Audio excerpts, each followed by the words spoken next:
Pernah kepikiran nggak siapa sih yang pastiin makanan di Sumatera Utara itu selalu ada dan cukup buat semua? Hari ini kita akan bedah tuntas lembaga pemerintah yang punya tugas super penting ini. Namanya mungkin kedengaran panjang dan rumit ya, Dinas Ketahanan Pangan, Tanaman Pangan, dan Hortikultura. Tapi misinya sebenarnya sederhana dan vital banget, yaitu ngejaga perut kita semua tetap terisi.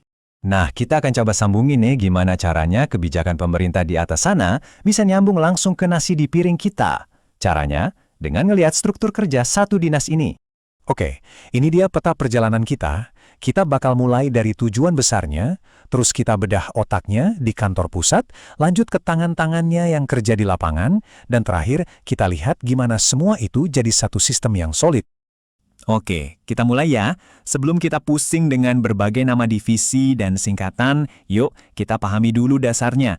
Sebenarnya apa sih tujuan utama dari dinas ini? Kenapa mereka ada? Pada dasarnya, semua yang mereka kerjakan itu muaranya ke 4 poin ini. Mulai dari mastiin stok beras aman, ngembangin bibit buah dan sayur yang top, sampai ngebantu petani dengan pupuk, alat dan juga ilmu. Semuanya berakar dari sini. Sekarang, yuk kita kenalan sama otak dari semua operasi ini. Anggap aja kantor pusat dinas ini kayak pusat komando strategis, tempat semua rencana besar soal pangan di Sumatera Utara dirancang. Nah, otak ini punya 5 bagian utama, atau biasa disebut bidang. Masing-masing punya tanggung jawab yang spesifik, tapi saling terkait dalam satu teka-teki besar pertanian. Kalau kita lihat di sini, pembagian tugasnya jelas banget. Ada bidang yang khusus ngurusin ketersediaan pangan kita. Ada yang fokus ke tanaman pokok kayak padi dan jagung, ada juga yang ngurusin buah-buahan dan sayuran. Nggak cuma itu, ada yang nyiapin infrastrukturnya, lahan, irigasi, pupuk. Dan yang penting, ada tim penyuluhan yang jadi jembatan ilmu ke para petani. Oke, kalau tadi kita udah lihat otaknya yang merencanakan, sekarang pertanyaannya, siapa yang eksekusi di lapangan? Nah, disinilah kita ketemu sama tangan-tangannya. Kalian pasti akan sering dengar singkatan UPTD. Nggak usah bingung, ini artinya Unit Pelaksana Teknis Daerah. Simpelnya, mereka ini adalah tim spesialis di lapangan yang tugasnya mengeksekusi rencana dan memberikan layanan teknis secara langsung. Nah, ini dia bedanya. Kantor pusat itu yang bikin strategi besarnya untuk seluruh provinsi.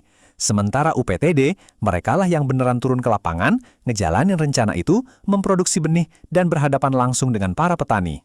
Salah satu tugas paling krusial di lapangan itu adalah menciptakan benih-benih unggul. Dan saking pentingnya tugas ini, mereka sampai punya beberapa UPTD yang fokusnya cuma buat pengembangan benih. Coba dilihat, ini benar-benar terspesialisasi. Ada UPTD di Tanjung Morawa yang fokusnya cuma ngurusin benih padi. Ada lagi di Tanjung Selamat yang khusus buat palawija, kayak jagung dan kedelai.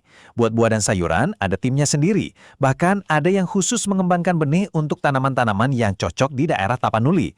Jadi setiap benih dikembangkan oleh ahlinya. Tapi tunggu dulu, punya benih unggul aja ternyata nggak cukup. Perlu ada jaminan kalau benih itu benar-benar berkualitas dan juga harus dilindungi dari ancaman. Disinilah sistemnya jadi makin menarik. Nah, ini dia penjamin kualitasnya. UPTD sertifikasi benih, tugas mereka itu kayak quality control. Mereka periksa, uji, dan kasih sertifikat kalau benih itu memang top. Jadi petani bisa yakin benih yang mereka tanam itu kualitasnya terjamin. Oke, benih sudah unggul dan bersertifikat. Terus apalagi ancamannya? Ya, tentu saja hama dan penyakit. Nah, dalam istilah resmi pertanian, semua pengganggu ini, mulai dari serangga, rumput liar, sampai jamur, disebutnya OPT.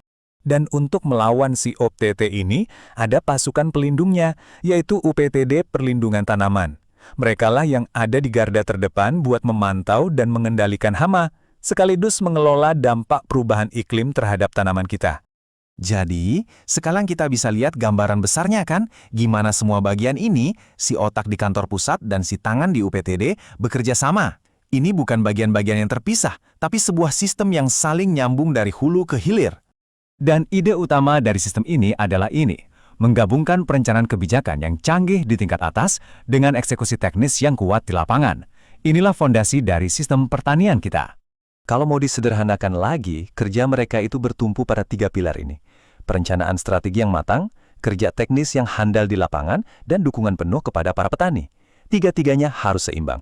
Jadi kesimpulannya sederhana, ada otak yang merancang strategi pangan kita, lalu ada tangan-tangan terampil di lapangan yang mewujudkannya. Fungsi utamanya adalah mengembangkan benih, menyiapkan infrastruktur, dan melindungi tanaman. Dan tujuan akhirnya cuma satu, memastikan kita semua di Sumatera Utara punya pasokan pangan yang stabil dan aman. Nah, setelah tahu betapa rumit dan terstrukturnya sistem ini bekerja di belakang layar, pertanyaan pentingnya sekarang untuk kita semua. Gimana cara kita sebagai warga bisa ikut mendukung tujuan mulia ini demi masa depan pangan kita? Itu pertanyaan yang patut kita renungkan bersama.